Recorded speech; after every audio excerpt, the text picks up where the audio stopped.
Это очень странные люди, которые отличаются от всех остальных людей.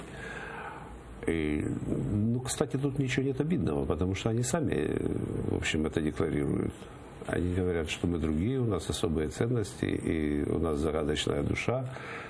Вот. У всех остальных людей душа как душа, у них загадочная. Ну, поразмыслив немножко, мы приходим к выводу, что загадочная душа всегда подсказывает только одно, что нужно всегда бить и обижать тех, кто меньше за тебя. Вот. Другой загадочности там нет. Ну, потом еще там очень важная для кацапа вещь – это понты. Ну, что такое понты? Это элементарно. Это казаться вместо того, чтобы быть. Вот. И я бы еще отметил это тупое упрямство. Тупое упрямство, понты, вот. И желание обижать слабых, потому что без этого нельзя быть счастливым кацапу. Ну вот какие-то, может, я что-то упустил.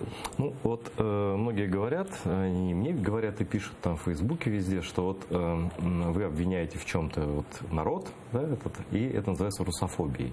А я всегда отвечаю, что к этничности, собственно говоря, строго говоря, к этничности отношения не имеет. Вот кацап это этническое понятие или какое?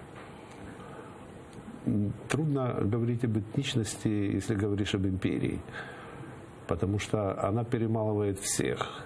Вот. И какой-нибудь этнический русский, я вообще не уверен, существует ли он. Но империя перемолола всех и татар, и бурятов, и каких-то угрофинов, и черти знает кого, и вот они превратились вот в этих кацапов. Вообще, когда бурят едет на танке защищать русский мир на Донбасс. Да, да, и он, по сути, тоже кацап. Там очень мало людей, которые сохранили какую-то свою национальную идентичность.